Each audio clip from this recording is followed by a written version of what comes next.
Titanic broke in half.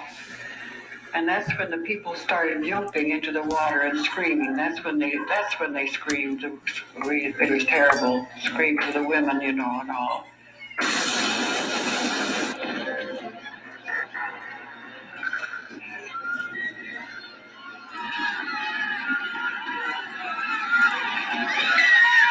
The cry was blood-curdling and never stopped until the Titanic went down.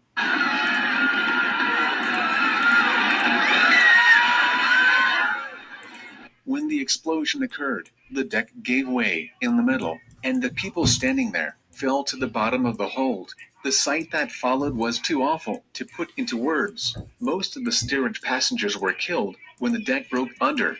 I do not believe they lived long enough after that fall to suffer a great deal. The cries of the steerage men and women came up from the hold, but only for a moment. You could see the propellers of It the seemed ship. to me that she broke in two just in front of the third funnel. She broke clean in two. I am confident that the Titanic broke in two, and that was why she sank. In my opinion, the ship, when it went down, was broken in two. She exploded, broke in halves. You could see the explosions by the smoke coming right up the funnels. It was all black, looked like as if it was lumps of coal, pretty big lumps.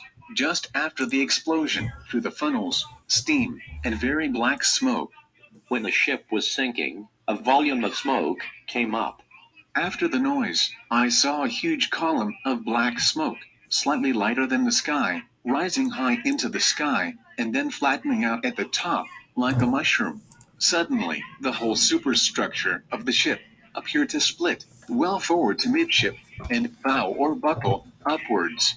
I reached a collapsible boat that was fastened to the deck.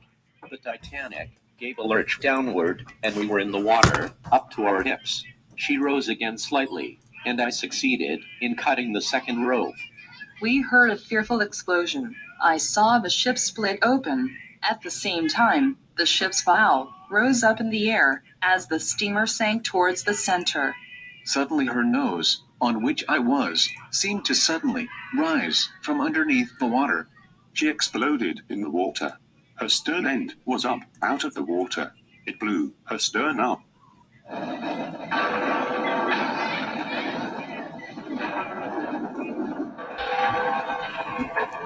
I saw the waters reach the bridge. After, the vessel broke in two, and the forward portion began sinking first. The ship seemed to be heaving tremendous sighs as she went down. The ship was shaking very much, part of it being underwater. The ship took a dive, reeling for a moment, then plunging. Then she suddenly took a top cant. Her stern came well out of the water then.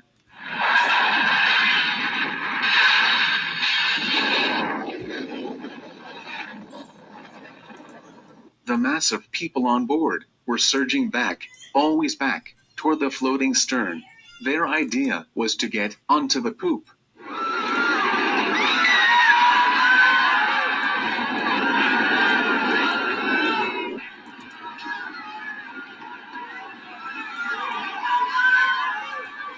All the passengers climbed up. She was white, around there, and it looked like a big crowd of people. The ship started breaking up, and her stern went up in the air, and you could see her three propellers. The forward funnel broke from the ship, falling on the starboard side into the sea. Her stern was well out of the water. I could distinctly see the propellers, everything, out of the water. The second funnel seemed to be lifted off, emitting a cloud of sparks. Her deck was turned slightly toward us. We could see groups of the almost 1,500 people aboard, clinging in clusters or bunches, like swarming bees, only to fall in masses, pairs or singly, as the great part of the ship, 250 feet of it, rose into the sky. I heard a second explosion. How far apart in time were the two explosions? From 8 to 10 minutes. I heard 2 explosions. I can remember 2 explosions. There were 2 reports for explosions. I heard 2 sharp explosions in the ship.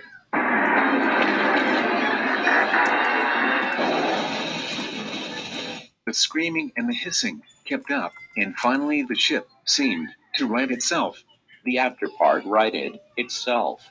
She gave a great list over to port and threw everybody in a bunch.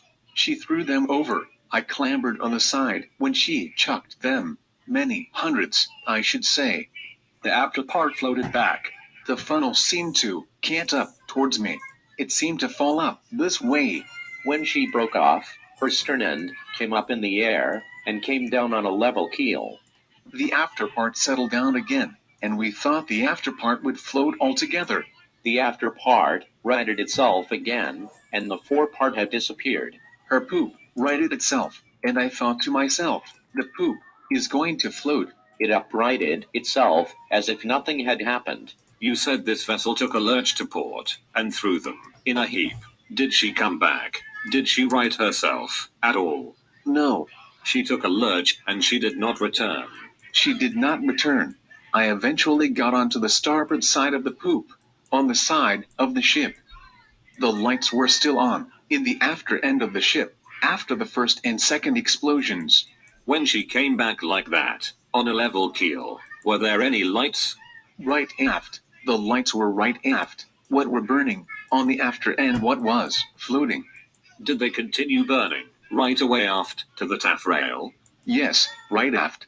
The lights had gone out in the fore part of the ship then. The lights were burning in the after part of the ship. It was only the after section that was burning. The after part of the boat had her lights burning. After she broke into? Until she went underwater, yes, sir. When that part went under the water, the lights were still on. Did you notice whether the lights of this after part were still lighted or not? There were lights burning then. Did you see any lights on the stern after she settled? Yes, sir, until she finally disappeared underneath the water. After the break? Yes, sir. We could see the after part afloat, and there was no fore part to it. How long was the stern afloat in that horizontal position? About 4 or 5 minutes. She uprighted herself for about 5 minutes. The stern either pivoted around towards our boat, or we were sucked towards it. The ship had turned around. She turned her deck away from us, as though to hide from our sight the awful spectacle. She tilted slowly up, revolving apparently about a center of gravity.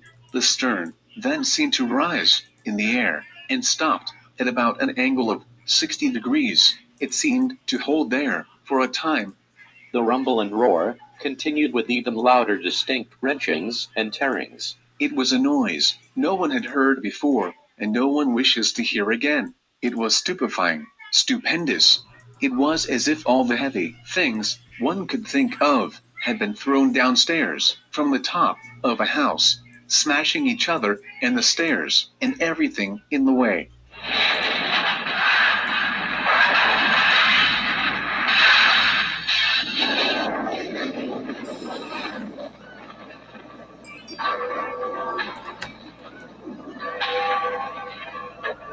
When the noise was over, the Titanic was still upright, like a column.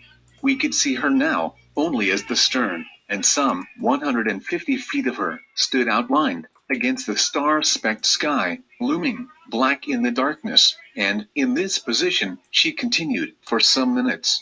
She slid slowly forwards through the water and dived slantingly down, and then with a hissing sound, it shot right down, out of sight, with people jumping from the stern.